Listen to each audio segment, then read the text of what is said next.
जो PACS licence बनाना चाहेंगे उसी के यहाँ खाद का बिक्री होगा और वो खाद ले के किसान को देंगे। रेट में भी कोई खास फर्क नहीं पड़ता है। बाजार को, मार्केट को कंट्रोल करने के लिए पैक्स है। जैसे मान लीजिए कि बहुत सारा कालाबाजारी होता था, तो पैक्स जब लाइसेंस बनाई तो अभी खाद का या कोई चीज़ का सामान्य कहीं कोई दिक्कत नहीं हो रहा है। क्या कर रहा है नहीं कर रहा है उससे हमें कोई फर्क नहीं पड़ता है। झूठ सच बोलना मेरा काम नहीं है। चाहे मेरा कोई पैक्स सदस्य रहे अथवा नहीं रहे, सबके लिए समान नज़र से हमने देखा है। जो कोई हमको वोट देता है वो भी, जो नहीं देता है वो भी, सब हमारे लिए बराबर है। नमस्कार, आप देख रहे हैं इम्पैक्ट लाइव। मैं निशांत। आज के मुख्य अतिथि हैं हमारे स्टूडियो में श्री सुभाष सिंह जी, जो 3 बार पैक्स अध्यक्ष रह चुके हैं और चौथी बार फिर चुनाव लड़ने जा रहे हैं। पैक्स एक ऐसा माध्यम होता है जहां से किसानों की मुख्य स्रोत को बढ़ाया जाता है, उसमें आय भी आती है, किसानों की परेशानियों को भी देखा जाता है। लेकिन क्या पैक्स सही में वर्तमान में किसानों की समस्याओं को उठा पा रही है या नहीं उठा पा रही है? इन तमाम विषयों पे आज उनका स्वागत करते हैं और उनसे जानते हैं कि क्या वास्तविकता क्या है। सर, सबसे पहले तो आपका स्वागत है हमारे चैनल में। हमारे पंचायत की तरफ से और हम अपने तरफ से आपके चैनल को कोटि कोटि धन्यवाद देते हैं कि आपने मुझे यहाँ अपने स्टूडियो में बुलाया। इसके लिए मैं हमेशा आप लोगों के आभारी रहूँगा।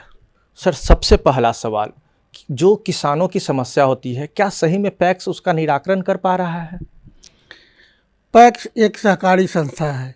सहकारी संस्था का मुख्य उद्देश्य होता है कि आप स्वयं को मदद करना, एक समूह बनाकर अपने समूह द्वारा ही किसी को मदद कर सकते हैं। इसमें ऐसा कोई चीज़ नहीं हो जो सरकार द्वारा इसमें दिया जाता है बेनिफिट में, ऐसी कोई योजना नहीं है। सरकार इसको थोड़ा डेवलप कर रही है। जैसे धान अधिप्राप्ति हुआ, किसान जो फसल उगाते हैं उसका बिक्री पैक्स में आके करते हैं। यहाँ मुख्य फसल होता है धान गेहूँ, तो धान का फसल किसान बेचता है, जिसे उचित मूल्य पर बेचता है। और दूसरा है खाद वगैरह, तो ये सब उपलब्ध रहता है। और जो ऐसा नहीं है कि ये मार्केट रेट से बहुत ज़्यादा फर्क रहता है। तो ये एक तरह से जो खाद का दुकान हो या बीज का दुकान हो या जो भी हो, वो अंडर जिस तरह से एक दुकानदार बेचता है उसी तरह से पैक्स का भी अपना व्यवसाय होता है, अपना लाइसेंस बनाती है ये। ऐसा नहीं है कि सभी पैक्सों में ऐसा नहीं है। जो पैक्स लाइसेंस बनाना चाहेंगे उसी के यहाँ खाद का बिक्री होगा और वो खाद ले के किसान को देंगे। रेट में भी कोई खास फर्क नहीं पड़ता है। दूसरी बात यह है कि सरकार धान अधिप्राप्ति का न्यूनतम समर्थन मूल्य तय करती है कि इतना से कम में नहीं लेना है। तो पैक्स में को एजेंसी बनाया जाता है कि आप किसान से धान खरीदिए, ताकि किसान कम दाम में बिचौलियों को नहीं बेचे। अगर ज़्यादा दाम मिलता है तो आप मार्केट में बेच दीजिए, अगर कम मिलता है तब पैक्स में दीजिए। अभी क्या है कि अभी इस बार 2 साल से धान का रेट जो सरकारी रेट है, न्यूनतम समर्थन मूल्य है, तो उससे ज़्यादा मार्केट में बिक रहा है। तो आपको यहाँ कोई किसान देगा नहीं। जो खाद हम लोग के यहाँ जो रेट में मिलता है वो मार्केट में मिल रहा है। तो बाजार को, मार्केट को कंट्रोल करने के लिए पैक्स है। जैसे मान लीजिए कि बहुत सारा कालाबाजारी होता था, तो पैक्स जब लाइसेंस बनाई तो अभी खाद का या कोई चीज़ का सामान्य कहीं कोई दिक्कत नहीं हो रहा है। मार्केट में भी उपलब्ध है, कहीं खाद के लिए मारामारी नहीं हो रहा है। सर, तो आपने कालाबाजारी का मुद्दा उठाया। सही में वास्तविक में पहले कालाबाजारी तो बहुत ज़्यादा थी, किसानों को बीज एवं खाद समयानुसार नहीं मिल पाता था। तो क्या पैक्स उस समस्या का निराकरण में एक अहम भूमिका निभा रही है?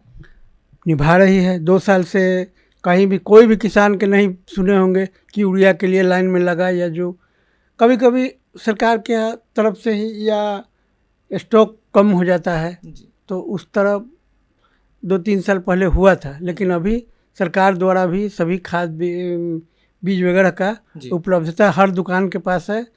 और खाद यूरिया हो या कोई भी खाद हो, जी। कहीं कोई समस्या आपको भी नज़र नहीं आ रहा होगा। जी सर, क्या आप जिस पंचायत से आते हैं उस पंचायत में किसानों की स्थिति सुधरी है? और अगर आप इस बार मैदान में आ रहे हैं, चुनाव लड़ने आ रहे हैं, तो इस बार आपके पंचायत में क्या चुनौतियां नज़र आ रही हैं? देखिए, हमें कोई चुनौतियां नज़र नहीं आ रही है, चाहे मेरा विरोधी कोई भी हो, उससे हमें कोई फर्क नहीं पड़ता है। मैं 3 बार पटना जिला में सबसे अधिक मतों से चुनाव जीते हैं और इस बार भी उससे भी अधिक मत से चुनाव जीतेंगे। क्या? क्योंकि मेरा कोई विरोधी है, क्या कर रहा है नहीं कर रहा है उससे हमें कोई फर्क नहीं पड़ता है। झूठ सच बोलना मेरा काम नहीं है। चाहे मेरा कोई पैक्स सदस्य रहे अथवा नहीं रहे, सबके लिए समान नज़र से हमने देखा है। जो कोई हमको वोट देता है वो भी, जो नहीं देता है वो भी, सब हमारे लिए बराबर हैं। और जहाँ तक पैक्स का सवाल है, तो पूरे पटना जिला में मेरा जैसा गोदाम बना हुआ है कहीं नहीं है।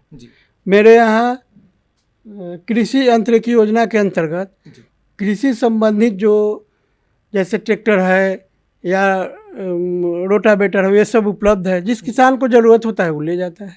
तो क्या उन्हें इस जो यंत्र है, कृषि यांत्रिकी का आपने बात किया, जिक्र किया, तो क्या उन्हें उसकी कुछ लागत भी देनी होती है? जैसे रेंट पे ले जाते हैं या सरकार के तरफ से या पैक्स के द्वारा उन्हें निःशुल्क दिया जाता है? नहीं, निःशुल्क कोई चीज़ नहीं मिलता है। पैक्स में निःशुल्क कोई भी चीज़ सरकार द्वारा नहीं दी जाती है। एकदम स्पष्ट कर रहे हैं कि पैक्स में कोई भी, ये एक सहकारी संस्था है जो अन्य व्यावसायिक संस्थाओं की तरह भी ये भी अपना व्यवसाय करती है। सरकार इसको सब्सिडी पर, जैसे कि कृषि यंत्र की योजना है, पब्लिक भी ले सकता है। अब होता क्या है कि ये इसको थोड़ा प्राथमिकता दिया जाता है पैक्स को। तो पैक्स यंत्रिकी योजना, कृषि मुख्यमंत्री कृषि यंत्रिकी योजना सरकार द्वारा चलाई जा रही है, जो हमारे पैक्स में उपलब्ध है। कंप्यूटराइजेशन भी मेरा पैक्स हो गया है, गोदाम भी मेरा पैक्स में है और पीडीएस दुकान भी चलता है, जो एकदम सुचारू रूप से चलता है, कहीं कोई किसी तरह का दिक्कत नहीं है। और रही बात तो कौन क्या करता है, मेरा विरोधी क्या करता है, क्या झूठ सच फैलाता है, ये सब मुझे इससे कोई लेना देना नहीं है। हमने जनता के साथ कभी झूठ नहीं बोला है और आज भी बोल रहे हैं कि वो पैक्स सदस्य रहे अथवा नहीं रहे, मेरे यहाँ कोई भेदभाव नहीं रहता है। और ये भी हम बताना चाहते हैं, ऐसा भी नहीं है कि कोई पैक्स सदस्य बन गया तो उसको पैक्स से कोई बहुत बड़ा लाभ मिलने वाला है, नहीं मिलेगा। ऐसा नहीं है कि उसको फ्री में खाद मिल जाएगा, फ्री में बीज मिल जाएगा या फ्री में जोतने के लिए ट्रैक्टर मिल जाएगा, इस तरह का कोई बात नहीं है। कोई भी चीज़ पैक्स में फ्री नहीं मिलता है। जिस तरह से दूसरे जगह मिलता है उसी तरह से यहाँ भी मिलता है। यहाँ रेट फिक्स होता है, जैसे धान खरीद हुआ उसका रेट फिक्स है, आपको गाड़ी ले जाएगी उसका भी रेट फिक्स है। सारा चीज़ अब कंप्यूटराइज हो गया है और सारे चीज़ का रेट फिक्स है और उसी के अनुसार आपको मिलेगा। अब ऐसे तो भरम फैलाया जाता है कि तुम पैक्स के सदस्य बन जाएगा तो तुमको ये हो जाएगा, वो हो जाएगा। नहीं, सरकार द्वारा जो भी योजना चलाई जा रही है उसमें पैक्स में कोई ऐसा चीज़ नहीं है जो आपको फ्री में मिलेगा। ये एक व्यावसायिक संस्था है और व्यावसायिक संस्था में ही उचित जो होगा, सरकार द्वारा जो निर्धारित रहता है उसके अनुसार पैक्स चलता है। सर, क्या महिला जो कृषि के क्षेत्र से जुड़ी हुई है उनके लिए पैक्स का क्या योगदान रहता है? देखिए, जिस तरह से आम जेंट्स किसान है उसी तरह से महिला किसान को भी वही फल है, लाभ मिलेगा। अब बहुत सारे योजना सरकार द्वारा चलाई जा रही है, जैसे आपको साल में मिलता है कृषि में जो निबंधन कराते हैं, जिनके पास ज़मीन है, जो अपना किसान होने का प्रूफ देते हैं, तो उनको सरकार द्वारा 6,000 रुपया 2-2 हज़ार किस्त करके दिया जाता है। उसके लिए पैक्स के सदस्य होना आपको ज़रूरी नहीं है। वो आप, अगर आपके पास ज़मीन उपलब्ध है, आप ऑनलाइन कीजिए, उसके पात्र हैं तो आपको ज़रूर मिलेगा।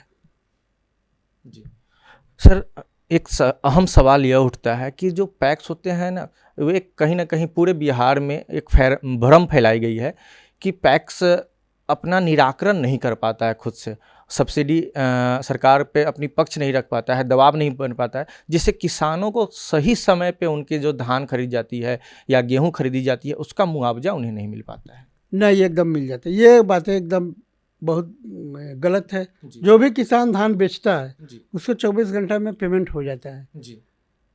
ऐसा नहीं है कि धान उधार नहीं खरीदा जाता है। सरकार लोन देती है पैक्स को, पैक्स उससे धान खरीदती है और किसान के पेमेंट भी हो जाता है जल्दी में। इसमें कहीं कोई दोमत नहीं है। सर, जो क्या पैक्स युवाओं को जो कृषि के क्षेत्र से जुड़ना चाहता है उसे ट्रेनिंग भी देती है क्या? ट्रेनिंग नहीं देती है, इस तरह का कोई योजना पैक्स में नहीं है। इस तरह का कृषि द्वारा योजना चलाई जाती है कि हमारे बिहार सरकार के कृषि विभाग द्वारा, और उसमें जो नौजवान किसान हैं उनको कृषि से संबंधित ट्रेनिंग दिया जाता है, बाहर भी भेजा जाता है। तो वो उसका कृषि विभाग देख रेख करता है। हम लोग के यहाँ से वैसा नहीं होता है। एक केंद्र सरकार इस आज से 3-4 साल पहले एक सहकारिता विभाग ही बनाई है सर, तो उससे क्या जो पैक्स से जुड़े लोग हैं उन्हें लाभ पहुंच पा रही है? ये सहकारिता विभाग अभी नहीं बनाई गई है, ये तो 1935 का है। 1935 से ही सहकारिता विभाग बना हुआ है और उसी का बायलॉज आज तक काम कर रहा है। इसमें थोड़ा दिक्कत यह क्या है कि उस समय जब 1935 में जब बना था सहकारी संस्था, तो उस समय एक शेयर का 10 रुपया कीमत था। तो अब जोड़ लीजिए, 1 रुपया नामांकन शुल्क और 10 रुपया शेयर मनी था। तो 1935 में 10 रुपया का कितना वैल्यू होगा ये अनुमान लगाइए। और उस समय ये संस्था 10-10 रुपया करके सैकड़ों किसानों को एक समूह बनाई और उससे बेनिफिट करके और उस समय लोगों को पहुंचाया, फायदा पहुंचाया। उस समय 10-10 रुपया जमा करके उस समय उसको बहुत बड़ा पूंजी लगता होगा। और आज भी वही है। तो आज बताइए उस जमाना में और आज में शेयर सेम है, महंगाई कितना बढ़ गया। अब जोड़ लीजिए कि 1935 में 10 रुपया का कीमत कितना होगा और आज भी वही 10 रुपया है। इसके चलते ये अगर शेयर का जो वैल्यू है वो बढ़ा दिया जाए तो आज भी पैक्स का अपना पूंजी हो जाएगा। अब मान लीजिए 10 रुपये का कितना पूंजी होगा? बिल्कुल। तो उससे क्या कर सकते हैं आप स्वयं समझ सकते हैं। यानी इसमें आप यह कहना चाह रहे हैं कि सरकार कहीं ना कहीं इस पर निर्णय ले और शेयर की जो राशि बढ़ाया जाए, ये कहने का मेरा मतलब है, ताकि अपना पूंजी हो जाए।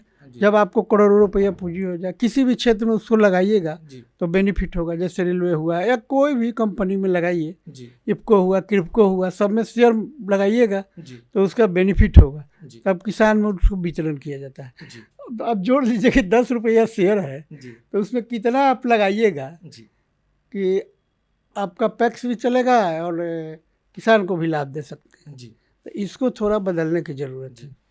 एक आखिरी सवाल जो अहम होगा, पैक्स का चुनाव आप लड़ रहे हैं तो इस बार आपके पंचायत में क्या अलग दिख रही है? किसानों में रुझान दिख रही है और आपको क्या चुनौतियां आने वाली है?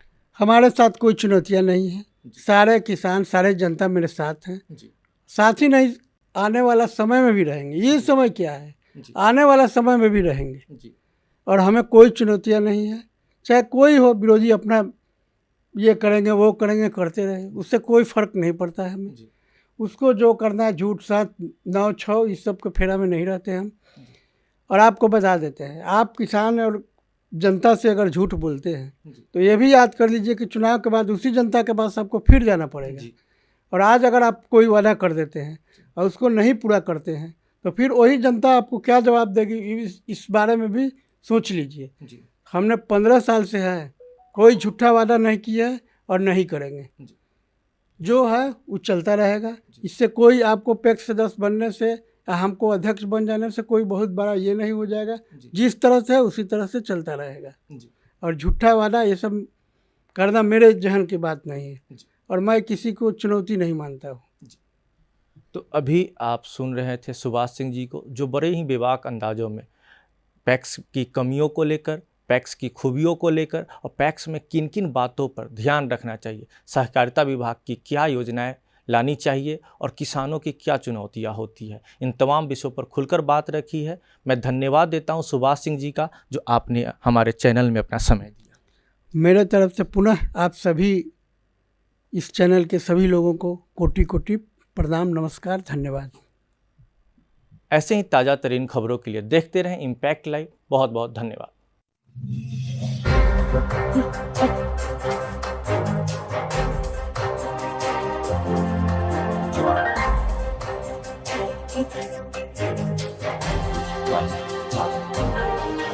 Wow.